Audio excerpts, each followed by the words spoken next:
أعوذ بالله من الشيطان الرجيم. بسم الله الرحمن الرحيم. ودت طائفة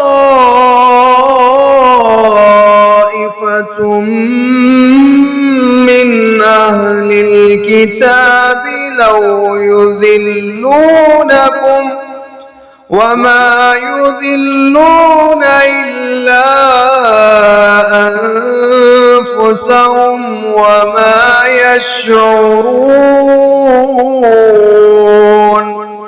يا أهل الكتاب لم تكفرون بآيات الله وأنتم تشهدون.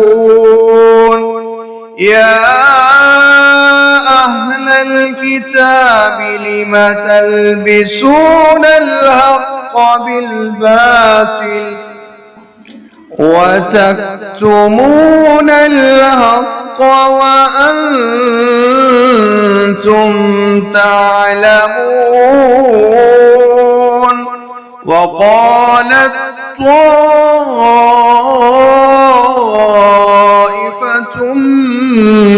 من أهل الكتاب آمنوا بالذي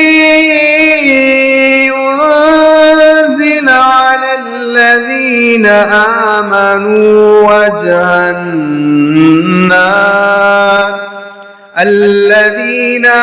آمنوا وجه النار واكفروا آخره لعلهم يرجعون. ولا تؤمنوا إلا لمن تبع دينكم. قل إن الهدى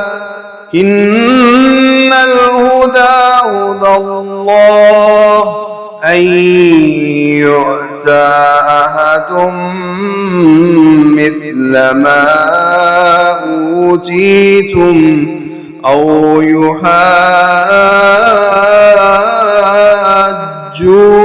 عند ربكم. قل إن الفضل بيد الله يؤتيه من يشاء والله واسع عليم. अहले किताब की एक जमात ने चाहा काश वो तुम्हें गुमराह कर दें, हालांकि वो अपने सिवा किसी को गुमराह नहीं कर रहे और वो शऊर नहीं रखते। ए अहले किताब, तुम क्यों अल्लाह की आयात से कुफर करते हो हालांकि तुम खुद गवाही देते हो। ए अहले किताब, तुम क्यों हक को बातिल से खलत मलत करते हो और हक को छुपाते हो हालांकि तुम जानते हो।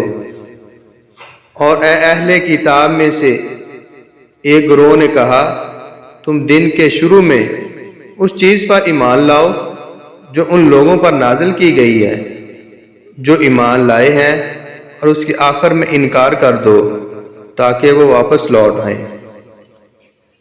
और किसी के लिए यकीन करो और किसी के लिए यकीन ना करो सिवाय उसके जो तुम्हारे दीन की पैरवी करे। कह दे, असल हदायत तो अल्लाह की हदायत है। ये यकीन ना करो कि जो कुछ तुम्हें दिया गया है उस जैसा किसी और को भी दिया जाएगा, या वह तुमसे तुम्हारे रब के पास झगड़ा करेंगे। कह दे, बेशक सब फजल अल्लाह के हाथ में है, वो इसे जिसको चाहता है देता है, और अल्लाह वसअत वाला सब कुछ जानने वाला है।